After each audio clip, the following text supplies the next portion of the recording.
I'm Elaine Quijano. The government announced today the largest auto recall in U.S. history.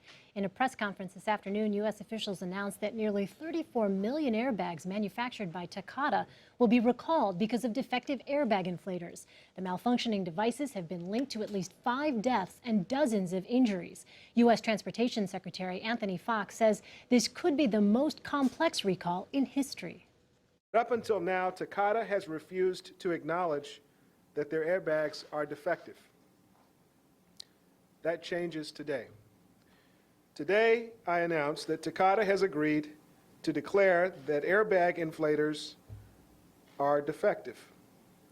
It is recalling these inflators, and these recalls are nationwide. They will roughly double the number of affected vehicles in the United States to nearly 34 million. It's fair to say this is probably the most complex consumer safety recall in U.S. history. Jeff Glor has been tracking this story since the beginning and joined us following the press conference. So I would say 3 points. One is first that this now is confirmed to be the largest recall in American history, of cars at least, and probably the largest recall overall of any product.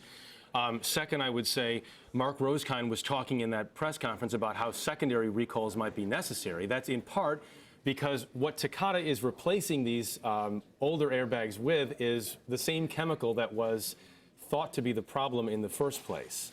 So that's why you're looking at a very complicated recall that is going to last for a while, perhaps years. And third is that consumers may not know for a while what the deal is. They're going to have to check the VIN numbers and more, because NHTSA is still trying to coordinate with the auto manufacturers to figure out exactly what vehicles are involved. Keep in mind, they are estimating right now it's 33.8 million vehicles, a doubling of what happened before. And that's just nationwide. That's not around the world. There could be more added as they get more information from the auto manufacturers. So NHTSA here still has a lot of work to do regarding these remedies, because I think that what you just mentioned, this notion that they have to potentially, they might be going back over the long term, because what this replacement airbag that they'll be given, it's an untested over the long term, is what we heard Mark Rosekind talk Right, so we should be careful. Takata still says they don't have a root cause. Even though they've known about this problem for a decade or longer, they still don't have a root cause.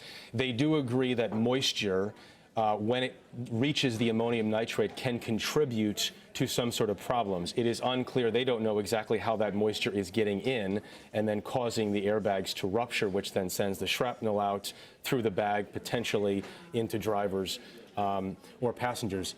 Takata's still trying to figure all that out, and it may be a while before they do it. There is some other testing going on now outside Takata facilities. And you had a chance, I know, to sit down last fall with someone who was severely injured. I saw the pictures of her, I remember, and the deep wounds that she received. Remind us again of the severity of these injuries and the deaths regarding these particular airbags. So Takata acknowledges that there are 5 deaths linked to the airbag problem, more than 100 injuries. You're right, we've sat down with a number of people who have been hurt by these airbags. One woman whose eye was badly damaged when some of this shrapnel, this metal, came out.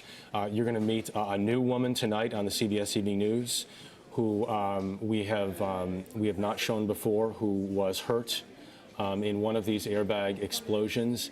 But this is continuing to happen, and they're getting in new reports. With respect to Takata, I know you were actually at the congressional hearings that took place last year. Remind us again, what was the posture of the company before, and how much of a difference is it today? Well, NHTSA said today that Takata stepped up, is what their quote was from the news conference. I would say they probably didn't step up at this hearing, which is what most folks who were there would tell you. They were evasive. They weren't all that together in terms of providing answers as to why this is happening, and that's why there was increased scrutiny after that hearing happened. And even to this day, you try to contact Takata to get a comment, and they just don't say anything. Yeah, because they did not accept responsibility, I remember, at that congressional hearing. Yeah, the company has been largely, if not wholly, unresponsive to this. Now, we should say NHTSA did say in this news conference that Takata has stepped up. and they've agreed to this recall, and they're cooperating. We will see what happens now. And so tonight, you mentioned your piece for the CBS Evening News tonight. One other thing, you said you got a chance to go inside a factory where some of these tests were being conducted. Yeah, so one of the issues here is that Takata has not been releasing the information from their testing. They've been doing a lot of testing at their facilities.